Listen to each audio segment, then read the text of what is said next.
The night was silent on the barren moon, except for the wind that carried fine silver dust across the rocky ground. Jack had come here looking for scrap metal, something he could sell to buy food and fuel for his ship he didn't expect to see.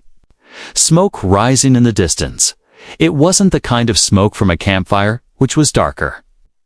Heavier, the kind that came from something falling from the sky. His boots crunched over the dry surface as he made his way toward it. Every step sent tiny clouds of dust floating in low gravity. When he reached the source, his breath caught. It was a crash site. A small escape pod had slammed into the moon's surface, leaving a deep scar in the rock. Its metal was twisted and glowing faintly from the heat of re-entry. One of the side panels had burst open, and from inside came a faint, broken sound. It wasn't metal groaning, it was a voice. Jack stepped closer, cautious but curious, inside the pod. A small figure was huddled in the shadows. She couldn't have been more than 4 feet tall. Her skin was pale, with a faint blue shimmer under the light of the moon. Her hair was silver white, tangled and messy, and her large glowing eyes fixed on him like a wild animal caught in a trap. She made a small sound, half a word, half a whimper, and tried to back away. Jack raised his hand slowly, showing he had no weapon drawn. "It's all right," he said softly, his voice calm. "I'm not here to hurt you." The girl tilted, her head clearly trying to understand him. Her lips moved, forming strange words in a language he didn't know. But her eyes full of fear said enough. Jack looked around. There were no other survivors. No other pods, just her, and the sound of his own heart pounding. Something deep inside him knew if he walked away now, she would die here. He took a careful step forward, and she tensed, her fingers curling around a small metal object clutched to her chest. It looked like a pendant, glowing faintly with the same light as her eyes. Jack crouched down so he wasn't towering over her. He reached into his pocket and pulled out a water pouch. The girl's eyes flickered to it, then back to him. He took a sip, then slowly held it out. She hesitated, then inched forward, her small hands trembling as she took it. When the water touched her lips, she drank like she hadn't tasted anything in days. Jack smiled a little. "There you go," he murmured when she finished. She looked at him for a long moment, then whispered a word. It sounded like Lyra. He pointed to himself. "Jack," he said. Her head tilted again, and she repeated it carefully. Jack. Something about the way she said it made him feel responsible, like she had just given him a silent agreement she would trust him. At least for now. Jack looked at the wrecked pod. The smoke was starting to thin, and in the distance, a faint light flickered in the sky. It wasn't a star. Was moving, getting closer. A ship. He knew instantly what that meant. If someone was looking for this pod, they might not be friendly. The girl Eerie seemed to sense it too, because she grabbed his arm with surprising strength. Her glowing eyes widened, and she spoke urgently in her language. Jack didn't understand the words, but he understood the meaning. They had to leave, now. Without wasting another second, he scooped her up. She was lighter than he expected, almost weightless in the low gravity. But her grip on his jacket was tight. He ran back across the rocks toward where his small ship was parked. Behind them, a spotlight swept across the crash site. The sound of engines echoed in the thin air. Jack didn't look back. If he did, they might not make it by the time they reached his ship. The other vessel was close enough that he could see its black hull and the strange, insect-like design. It wasn't human, and from the way its side hatches were opening, it wasn't here for a rescue. Jack shoved Lyra inside his ship, sealed the hatch, and ran to the pilot's seat. The engines roared to life, lifting them off the moon just as the alien vessel fired a bright beam of light where they had been standing seconds ago. The ship shook as Jack pushed the thrusters to maximum. Lyra was pressed into the seat beside him, clutching her pendant eyes wide with fear. Jack didn't know who she was or why someone wanted her so badly, but as he looked at her, he knew one thing. He wasn't going to hand her over, not to anyone. And somewhere deep in the galaxy, someone was going to be very angry about that. Years passed since that night on the barren moon. Jack never told anyone the full story of how he found Lyra. They traveled from planet to planet, avoiding questions and avoiding trouble. Lyra learned to speak human language slowly, her words soft but clear. She was curious about everything human: food, music, stories, and even the stars Jack thought she already knew. He taught her how to fly small ships, how to hide from scanners, and how to barter without getting cheated in return. She taught him pieces of her alien culture, strange customs and quiet songs that she hummed at night. They were not just partners in survival. They had become a family, even if neither of them had said it aloud. One day, on a small green world far from the trade routes, Lyra asked Jack to walk with her into the forest. The sun here was golden, the air smelled of sweet flowers, and the trees shimmered with tiny lights. Jack thought it was just another one of her explorations, but Lyra was serious, her glowing eyes watching him carefully. She wore a simple silver band around her wrist that he had never seen before. When they reached a clearing, she stopped. She took a deep breath, then spoke. "Jack, I want to give you something," she said, in her slightly accented voice from her bag. She took out a small crystal bowl filled with glowing water. Jack frowned, confused. Lyra dipped her fingers in and touched her forehead. Then her voice became softer, almost a whisper. "This is our life bond," she said. "In my people's way. This is forever." Jack blinked, unsure what she meant. A bond? Like friendship? He asked. Lyra's lips curved into a small smile. "More than friendship," she said. "When to share the bond, they are one." For all life, Jack hesitated, looking at her. He didn't fully understand, but he trusted her. If this was important to her, he wouldn't refuse. "All right," he said with a small smile. "Let's do it." Lyra's eyes softened, and she guided his hands to the bowl. They both dipped their fingers and marked each other's foreheads. The water was cool, but the moment it touched his skin, Jack felt a strange warmth, almost like a pulse, a heartbeat that wasn't his own. Lyra exhaled slowly, relief on her face. "It is done," she whispered. Jack thought it was a private, quiet moment between them, but he was wrong. That night, while Lyra slept, a small silver device hidden in her wristband sent a signal into the sky. Light years away in a vast alien palace, the signal was received. An old alien noble read the message, his eyes narrowing. "The princess has completed the life bond," he said to the others in the room, and with a human gasps filled the chamber. This was not just unusual, it was unthinkable. The next morning, Jack woke to find Lyra sitting outside, staring at the sunrise. Her expression was calm, but her eyes were troubled. "Lyra, what's wrong?" he asked. She looked at him for a long moment, then said quietly, "They will know now." Jack frowned. "Who will know?" "My people," she said softly. "The bond? It is not just a promise, Jack. It is law, and it is broadcast to the royal bloodline." Jack's stomach turned. "You mean they know where you are?" She nodded. "They will come. Some to take me home. Some to kill you." Before Jack could respond, the sound of engines echoed in the distance. Not one ship, several. He rushed to the ridge and saw 3 dark shapes cutting through the clouds. They were not here for trade.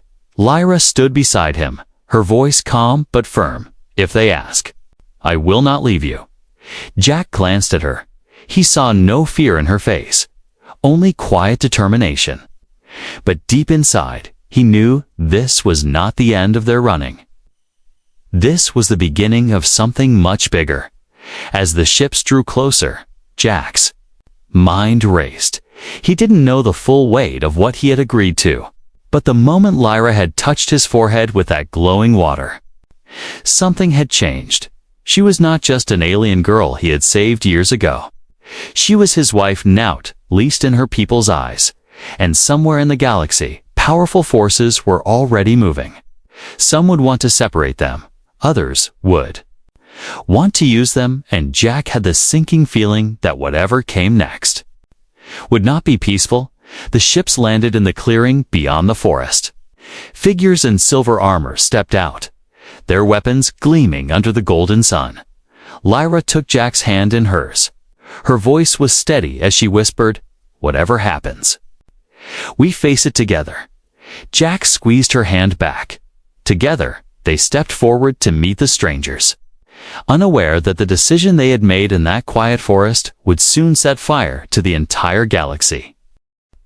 Weeks had passed since the armored visitors came to the forest clearing. They had spoken in Lyra's language, their voices sharp and cold. Jack didn't understand the words, but he understood the tension. Lyra had refused to leave with them, standing at Jack's side the entire time. In the end, they left without a fight, but Jack could see it in their eyes. This wasn't over. Life slowly returned to normal as it could be when you were always looking over your shoulder. Jack and Lyra stayed on the green world, keeping away from towns and strangers. But one morning, Lyra woke with a pale face and trembling hands. She sat on the edge of the bed, her silver hair falling over her shoulders. Jack noticed instantly. "What's wrong?" he asked, kneeling beside her. She looked at him, her glowing eyes wide and uncertain. "Jack, I think I am carrying a child," she whispered. Jack froze. For a moment, he thought he had misheard her. "A child? You mean ours?" Lyra nodded slowly. "In my people's history, no child has ever been born between a human and one of us," she said softly. "It is possible." Jack sat back, his mind racing. Impossible or not, she looked certain. "How do you know?" he asked quietly. Lyra placed his hand gently on her stomach.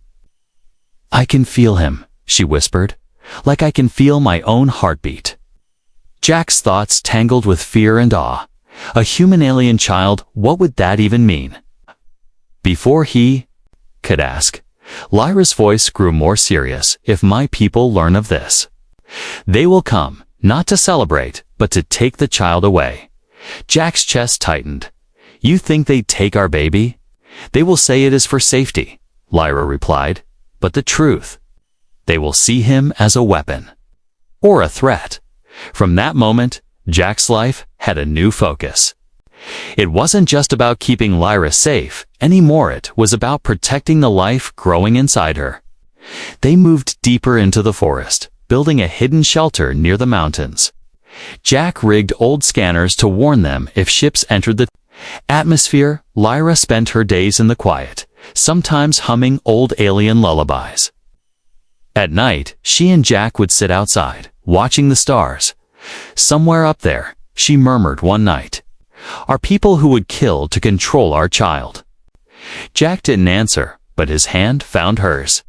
He didn't have to speak for her to know he would never let that happen. Months passed, and Lyra's belly grew. Her steps became slower, her voice softer.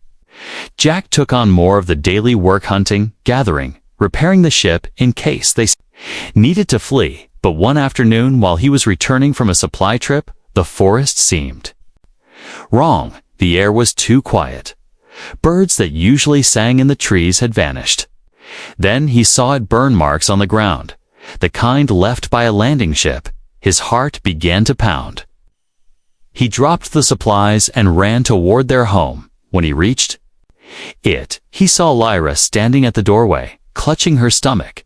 Her eyes were full of fear. "They are here," she whispered. Jack grabbed his rifle and checked the scanner. 3 life signs were approaching fast. He moved in front of Lyra, aiming toward the trees. A shadow moved, then another. The visitors stepped into the clearing, 2 alien soldiers in dark armor. and a third figure, wearing ceremonial robes. The robed figure spoke in Lyra's tongue, his voice smooth and careful. Lyra replied sharply, her tone almost angry. Jack couldn't follow the words, but he didn't need to. Every instinct told him they wanted her and the baby. Finally, Lyra turned to Jack, her voice trembling. "They know," she said. "They know about him." Jack's grip on the rifle tightened. "You're not taking him," he said firmly. The soldiers raised their weapons, but the robed figure lifted his hand. Stopping them, he said something to Lyra, then nodded toward Jack. Lyra's face hardened. "They will return," she whispered after they left. "And next time, they will not speak first." That night, Jack couldn't sleep. He sat near the door, rifle across his knees. He could hear Lyra breathing softly in the next room. Her words kept echoing in his mind. They will return, and when they did, he would have to be ready. Because their child was not just his and Lyra's anymore. He was already a symbol. A spark that could light a fire across the stars. As dawn broke, Jack stood outside. Watching the sun rise over the mountains, he thought about Earth, about the wars humans had fought over power and belief. If his people could do that, why would aliens be any different? The difference now was, this war hadn't started yet, but it would, and it would all be because of the tiny life inside Lyra's womb. A child of two worlds, a child worth fighting for, a child worth dying for. The night was colder than usual. A thin mist rolled through the forest, wrapping the trees in silver shadows. Jack sat outside their small shelter, rifle across his knees, eyes scanning the dark. The last visit from Lyra's people had left him restless. Every sound in the forest felt like a warning. Every rustle of leaves made his finger twitch near the trigger. Inside, Lyra slept lightly, one hand resting on her stomach. The baby was close now. Jack could see it in her slower movements. Hear it in her tired voice. He promised himself that nothing would happen to them, not while he was breathing. But promises were fragile. When danger came from the stars, it happened. Just past midnight, the scanner on the table gave a faint beep. Jack leaned in and froze. 3 signatures had just appeared in the sky above them. They were coming fast. He stood and moved inside, shaking Lyra gently. "Wake up, it's happening," he said quietly. Lyra's eyes snapped open. Glowing faintly in the dim light, "They've found us," she whispered. The roar of engines tore through the forest as ships descended. Branches cracked and leaves blew in a violent storm of air. Jack pulled Lyra toward the back exit of the shelter. "Go. Get to the ship," he ordered. But Lyra shook her head. "They will see us in the open. We must fight here." Jack hated the idea. But she was right. Running would only get them shot in the back. The first blast came a second later, tearing through the front wall. Heat and light exploded inside the shelter. Jack shoved Lyra to the ground, shielding her with his own body. The air smelled of burnt wood and metal through the smoke. Dark figures moved. 3 soldiers in heavy armor. Weapons raised, Jack fired first, his rifle kicking against his shoulder. One soldier fell, armor sparking where the shot hit. The others returned fire. Red beams cutting through the mist. Lyra crawled toward the table and pulled out a small device from her bag. She pressed it, and a thin blue shield shimmered around them. It wasn't perfect, but it slowed the enemy shots. Jack took the chance to push forward, firing again and again. One soldier tried to flank them. Lyra raised her hand and shouted in her language. The air around the soldier seemed to twist, and he dropped his weapon, clutching his head. Jack didn't stop. He moved to protect the entrance, his back to Lyra. But then came the sound he feared most. Another ship, louder, heavier. It landed just beyond the trees, and more soldiers poured out. Jack's stomach tightened. They couldn't hold this position for long. "Lyra, we have to go now," he said. She nodded, clutching her stomach as she stood. Her face was pale, her breath unsteady. Jack saw the pain in her eyes. "It's starting," she whispered. Jack froze. "You mean?" She nodded once. "The baby." "He's coming." There was no time to think. Jack grabbed her hand and pulled her toward the back of the shelter. Blaster fire followed them. Scorching the ground around their feet, they reached the small clearing where Jack had hidden there. Ship under a camouflaged net, he tore it away, powered the engines, and lifted Lyra into the passenger seat. She cried out in pain, gripping the side of the seat with both hands. Jack's chest ached. He had never felt so helpless. The ship's engines roared to life, lifting them off the ground just as enemy soldiers burst into the clearing. One of the alien ships gave chase, its weapons lighting up the night sky. Jack swerved hard, dodging the first barrage. But a second blast hit their left wing, sending sparks through the cockpit. Lyra gasped as another wave of pain tore through her. Her pendant glowed brightly, casting strange patterns across the walls. Jack didn't know if it was a warning or a sign. All he knew was they had to survive the next few minutes. He spotted a narrow canyon ahead and dove into it. The enemy ship followed, but the tight space made it harder for them to fire. Jack pushed the engines until they screamed. The ship shook violently, but it stayed in the air. Behind him, the enemy's fire grew weaker, then stopped entirely. When they finally burst out of the canyon, the scanner showed they had lost their pursuers. Jack exhaled, relief flooding through him. But it lasted only a second. Lyra let out a sharp cry. "Jack?" "He's coming now," she said, her voice trembling. Jack's hands tightened on the controls. He knew they couldn't land anywhere safe, not yet. But the universe didn't care about safe. It cared about survival. And as he looked at Lyra, sweat on her forehead and fear in her glowing eyes, he realized they were about to face the most dangerous moment of their lives, not in battle, but in birth. Somewhere in the vast darkness behind them, alien ships were still searching, somewhere. Ahead, the stars stretched endlessly, cold and full of war. But here, in the fragile space between life and death, a child was about to be born. A child that could change everything. Jack tightened his grip on the controls. "Hold on, Lyra. Just hold on," he said. And the ship sped into the unknown, carrying all their hope with it. The ship's engines roared through the silence of deep space. Jack kept one hand on the controls and the other reaching toward Lyra. She was in the passenger seat, doubled over, her breaths sharp and fast. Sweat glistened on her pale skin and her silver hair clung to her face. The pendant around her neck glowed brighter than ever, casting soft blue light across the cockpit. "We can't keep flying like this," Jack said, glancing at the scanners. No enemy ships were on their tail yet, but that could change at any second. He needed a place, any place where they could land, even if just for a few hours. Lyra's voice was weak but steady. "There is a moon," she whispered, pointing toward the navigation screen. Zoomed in on the coordinates, an unmarked, icy moon orbiting a gas giant. No settlements, no signals, just silence. It was perfect.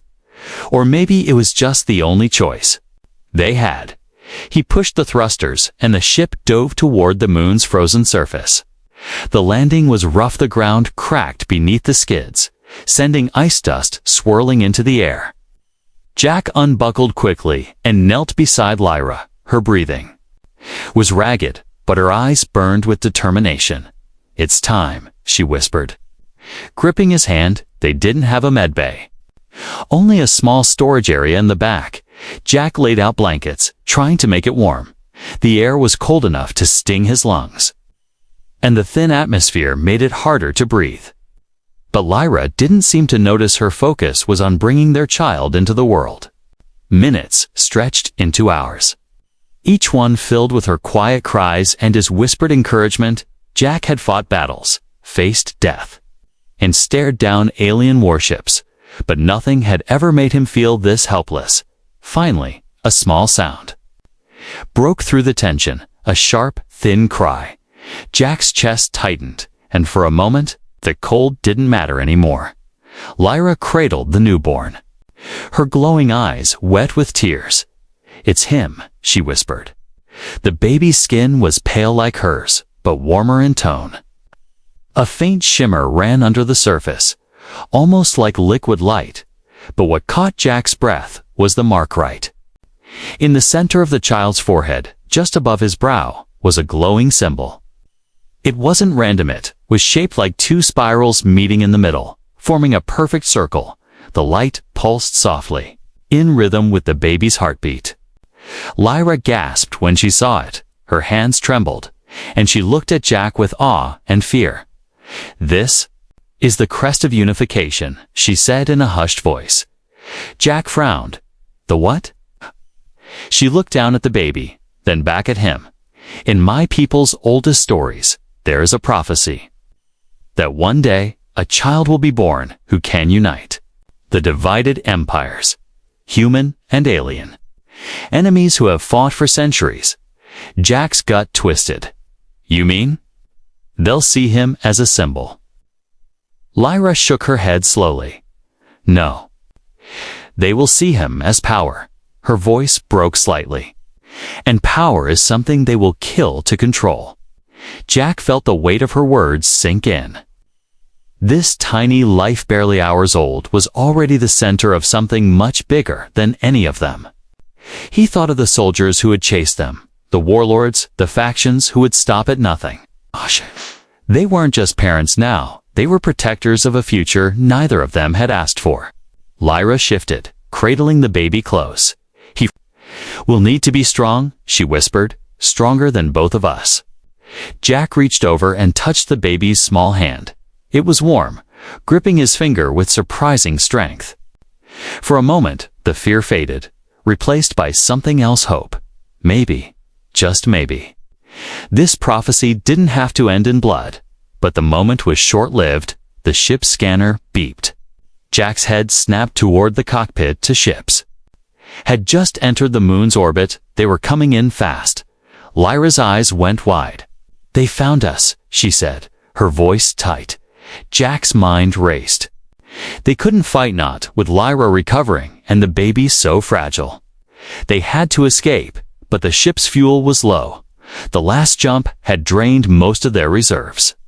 The ships above began to descend, their heat signatures flaring on the scanner. Jack grabbed his rifle and moved to the hatch. "I'll hold them off while you get ready," he said. Lyra shook her head fiercely. "No, you can't fight them alone. And they won't just kill you, they'll take him." Jack's jaw clenched. "Then we make sure they never get the chance." The sound of engines grew louder, echoing off the frozen cliffs. Jack looked at Lyra one last time. She was holding the baby, her pendant still glowing brightly. In that moment, he realized something. The mark on their child's forehead wasn't just a prophecy. It was a beacon, and now the whole galaxy would be coming for them. The hatch hissed open, and the icy wind howled inside. Two dark figures emerged from the snow, weapons in hand. Jack tightened his grip on his rifle. If the prophecy was real, then it began here on a nameless, frozen moon. And Jack would make sure the first chapter was written in defiance, not defeat. The frozen wind howled outside as the two soldiers stepped closer. Jack fired first, his shot striking the snow at their feet, forcing them back. "Stay away," he shouted, his voice carrying in the cold air. Behind him, Lyra held their child close, her glowing eyes fixed on the intruders. The mark on the baby's forehead pulsed faintly, as if sensing the danger. One soldier raised a hand in a strange gesture, speaking in Lyra's language. Lyra's voice replied sharply, her tone filled with warning. The soldier's eyes flickered between Jack and the baby before lowering his weapon. But the second soldier didn't hesitate. He fired. The blast hit the side of the ship, sending a shower of sparks into the air. Jack returned fire, forcing the attacker to retreat behind a snowbank. Then the roar of more engines filled the sky. Jack glanced up, and his stomach dropped. 5 more ships broke through the clouds, their hulls gleaming under the pale light. It wasn't just a capture mission anymore. This was an invasion. Lyra's voice trembled as she spoke. They brought an entire strike team. This is no longer about us, Jack. This is war. The first explosions hit the ice plains nearby, sending shockwaves through the ground in the distance. Alien troops in silver and black armor poured out of their transports. Jack pulled Lyra toward the ship's ramp. "We're getting out of here," he said. But before they could board, a blast from above struck the ice directly in front of them. The ground cracked open, revealing a dark chasm.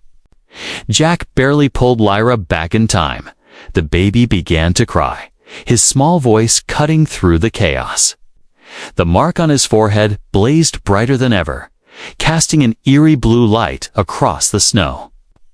The soldiers froze, staring at the glow with wide eyes. Some stepped back in fear.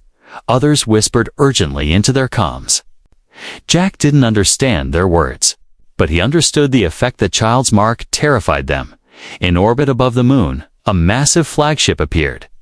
Its shadow swallowed the ice fields as it descended on its bridge, a warlord in black. Ceremonial armor stood, his voice booming across the comm channels. "Bring me the child," he ordered, "or burn this world to ash." Jack's heart pounded. They couldn't outrun a fleet this size. But then, out of nowhere, another signal broke through the static. It was human. "This is Captain Reeves of the Terran Defense Fleet. Back off from that family or face fire."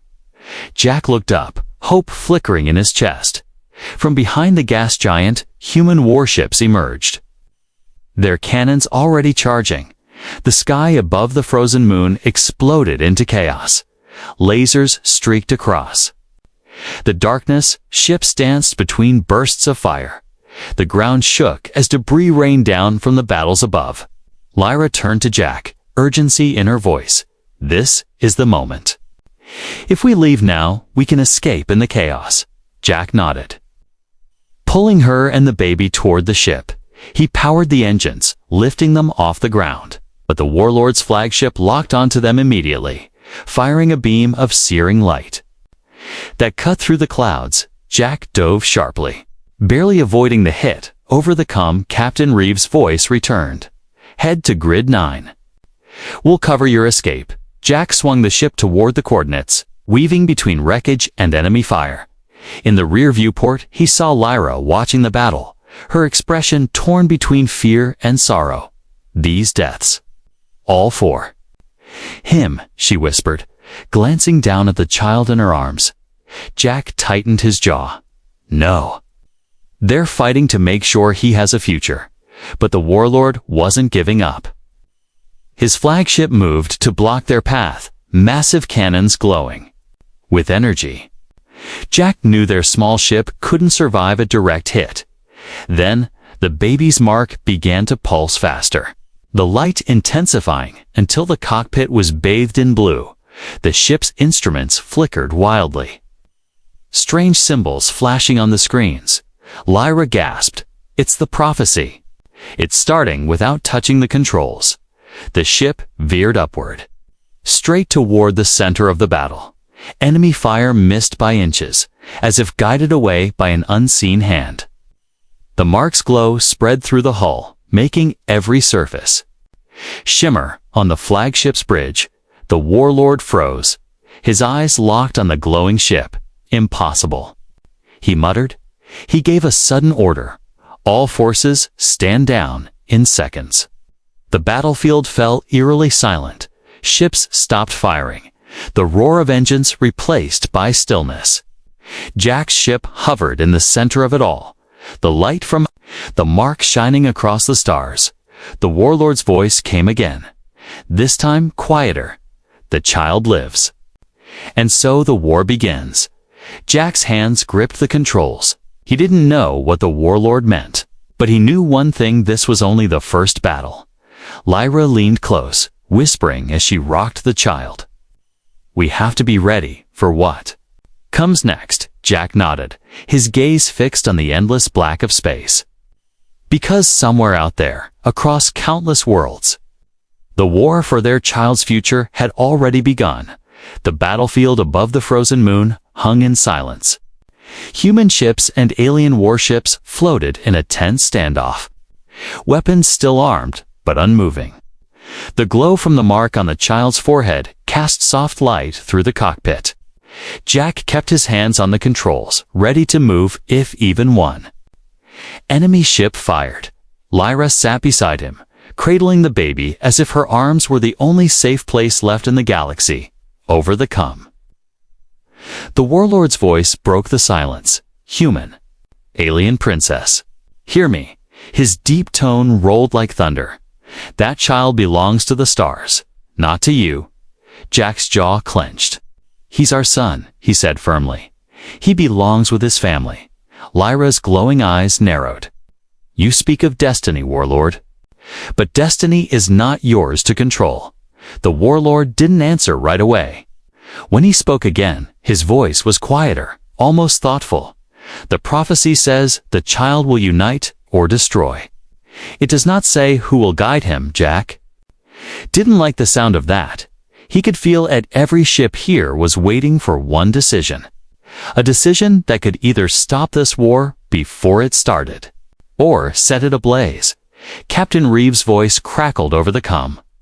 Jack, whatever you do, remember this once, you give them what they want. You'll never get him back. Jack's mind raced. If they refused, they might have to fight an entire Batikir fleet. If they agreed, they might never see their son again. And yet, the mark, the glow. The way the baby had somehow stopped the battle earlier, it meant there was something bigger at play than just survival. Lyra reached over and touched Jack's hand. Do you trust me? She asked softly. Jack looked into her eyes, seeing the strength he had fallen in love with all those years ago. Always, he said. She turned toward the comm and spoke in her language, her words flowing like a calm river. The warlord listened in silence. When she finished, he gave a slow nod. You would keep the child hidden until he chooses his path? He asked. Lyra nodded. Yes. Let him grow without crowns or chains. A long pause followed. Finally, the warlord's voice came again. Very well. But know this, when the time comes, no power in the galaxy will stop us from claiming him. The comm went dead. Outside, the alien fleet began to pull back. Engines flaring as they vanished into the black. The human ships stayed in formation until the last enemy signature disappeared from the scanners. Only then did Captain Reeves speak again. You've just made a deal with the most dangerous man in the quadrant. I hope you know what you're doing. Jack let out a slow breath. I don't, he admitted. But I know this. We're keeping him safe, no matter what. The human fleet offered an escort. But Jack declined. The fewer people who knew where they were going, the better. He set a course for the edge of known space, far beyond the mapped trade routes. Lyra stayed by his side, rocking the baby as he slept, the mark on his forehead dimming to a faint glow. Days turned into weeks. As they traveled through lonely stretches of space, they stopped only on small, forgotten worlds for supplies. Never staying in one place for long, Jack learned to scan the skies without thinking, always watching for shadows among the stars. Lyra taught the child, whom they named Kalesoft, songs from her homeworld. Even as a newborn, he seemed to listen with a strange focus. Sometimes, Jack caught the boy staring out the viewport at the stars as if he understood them. One evening, they landed on a quiet world covered in golden grass. The sky here glowed with 3 suns, and the wind was warm. They built a small home near a stream. Far from the nearest village, for a time, there was peace. Jack repaired tools. Lyra tended a small garden, and Kale grew stronger each day. It almost felt like the war had been left behind, but deep down, Jack knew the truth. This peace was only borrowed time. One night, as Kale slept in his cradle, Jack stepped outside. The stars stretched endlessly above him, silent and cold. He remembered the warlord's words, "No power in the galaxy will stop us from claiming him." Jack clenched his fists if they came again. They would not find the same man who had once run from every fight. They would find someone ready to defend his family with everything he had. Inside, Lyra watched Cale sleep, her fingers brushing over the mark on his forehead. It pulsed faintly under her touch. As if alive, she whispered softly, "One day, you will have to choose, my son. And when you do, may you choose love over war." The wind carried her words into the night. Jack stepped back inside and wrapped his arm around her. For now, they were safe. For now, the galaxy could wait, but in the quiet between heartbeats, they both knew the truth. Cale's choice would one day decide the fate of worlds.